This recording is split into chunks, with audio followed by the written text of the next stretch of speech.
A Pike County man is expected to plead guilty in a child porn case. And it's time to get ready for morning school traffic once again. I'm Robin Tillman, and this is the Mountaintop Daily.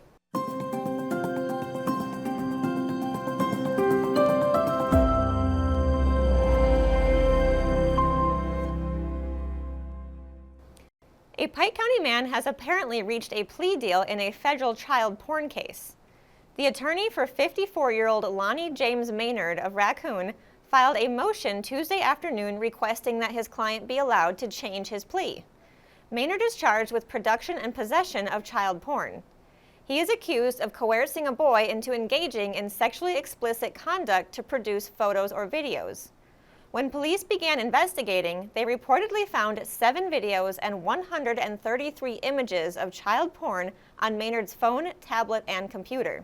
The motion for rearrangement does not specify the terms of the plea deal. Maynard will appear in Ashland Federal Court August 18th to finalize his plea. Students around the region are heading back to class, with Pikeville and Pike County schools having their first day tomorrow. That means readjusting your morning and afternoon commute to take into account the increased traffic, as well as keeping your eye out for little ones. I spoke with Pikeville Police about what you need to keep in mind when driving these next few weeks. Tomorrow kicks off the first day of the school year for Pikeville and Pike County, which means your morning commute may be a bit of a headache. So tomorrow traffic is going to be a nightmare, as it is always. Everybody that's in the area knows that. The main area of concern will be the route leading to Pikeville Elementary. If you live in the area and you're familiar with it, then you know about the first week of the new school year. Chloe, US 23 sometimes backs up because of the high school, but the major issues becomes on the bypass.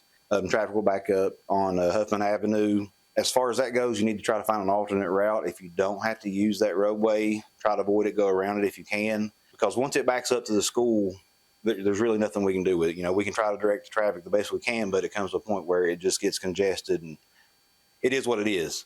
Blankenship reminds us that in addition to many parents dropping off their child for the first time, there will also be new drivers. And with the new school year also comes new drivers. So therefore at the high school, you're going to have new drivers that's probably going to be learning the roads and learning things to do in congested traffic like that. So just be cautious and mindful and just respect everybody, you know, because you don't know if that is a new driver. They might be struggling a little bit, so if they're learning, just give them a chance. Just be mindful and be cautious tomorrow. Reporting from Mountaintop News, I'm Robin Tillman. Coming up after the break, shoppers in South Williamson can expect to see changes the next time they head to Walmart. We'll tell you what has changed when the Mountaintop Daily continues. But first, sports and weather. With this Mountaintop Sports Report for Wednesday, I'm Brittany Rowe reporting. Beyond the Scoreboard returns on Monday, August 25th at the Mountaintop Media Stage in front of the Appalachian Wireless Arena. Join us as we kick off the football season with a community event full of fun. We even have special prizes to give away like Gary Allen tickets and so much more.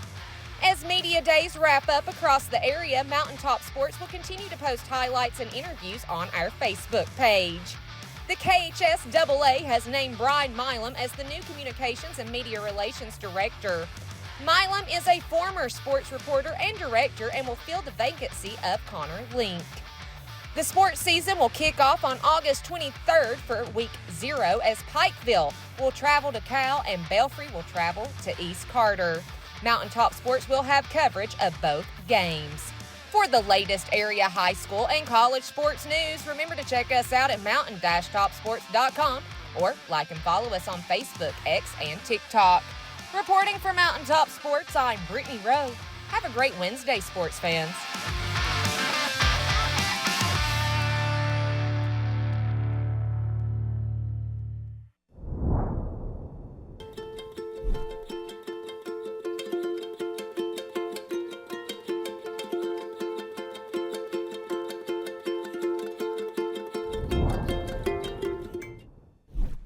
When the government took Social Security away from honest Eastern Kentuckians, Attorney Ned Pillersdorf got the hearings declared unconstitutional. When the women guards were harassed at Little Sandy Jail, Ned fought back, securing a $1 million verdict at trial. And when the state tried to shut down Cordia School, Ned fought back and kept the school open. Attorney Ned Pillersdorf fights for the underdog, and he's ready to fight for you. School's in session, and so are the savings at Appalachian Wireless. Right now, get an iPhone 14 for just $1. Yes, that's just $1 when you trade in any eligible device or sign up today for an unlimited or mix and match plan with a 2-year agreement. It's the perfect way to head back to school with the latest tech without breaking the bank. Hurry, this offer ends August 31st or while supplies last. Stop by your local Appalachian Wireless retail location or visit us on the web at appalachianwireless.com, because we are you, we are Appalachian Wireless. It's been a busy few months for the South Williamson Walmart. In February, the store was closed for several days after being damaged by flooding. Since then, the store has been given a new look with renovations throughout the building. Today, they held a ribbon cutting to celebrate the changes, and Sheldon went out to find more. Reflecting on the February flooding that stalled operations earlier in the year, store leaders and associates invited the public in South Williamson inside the newly transformed Walmart Wednesday morning, as the much-anticipated project has now been completed. Been through a remodel process that updates the store, makes it a lot more modern. Of course, this store was flooded in February, got about 5 inches of water throughout the store. So we were shut down for a little over a week completely, and then opened with a limited selection for about a week. Then they've gone through from the floors to the ceiling, between new lighting, floors were removed as far as the tile floors, and then polished concrete added, or polished, should I say. And then just new fixtures, new vignettes, new mannequins, new displays, just a lot of modernization and updates to the store. Borowski said Walmart has always maintained a customer-first stance, and the opening affords the store the chance to once again serve the community. We went through a process of recovery in the store. Doesn't seem like a big deal till you lose those the 5 or 6 inches of water. It equated to roughly around $500,000 worth of loss. We didn't lose power and we didn't lose refrigeration throughout the whole thing, but we did lose product. The whole process of trying to keep in mind what the customers needed to be able to live, essentially, because everything that we were going through at store level, everybody was going through at home.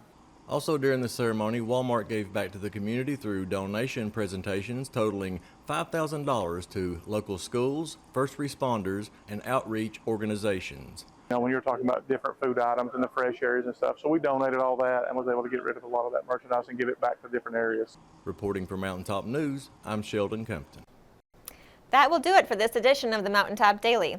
Be sure to check us out at 6 p.m. every weekday on Mountaintop TV, the Mountaintop TV app, and the Mountaintop News Facebook page. With your Mountaintop Daily, I'm Robin Tillman for Mountaintop News.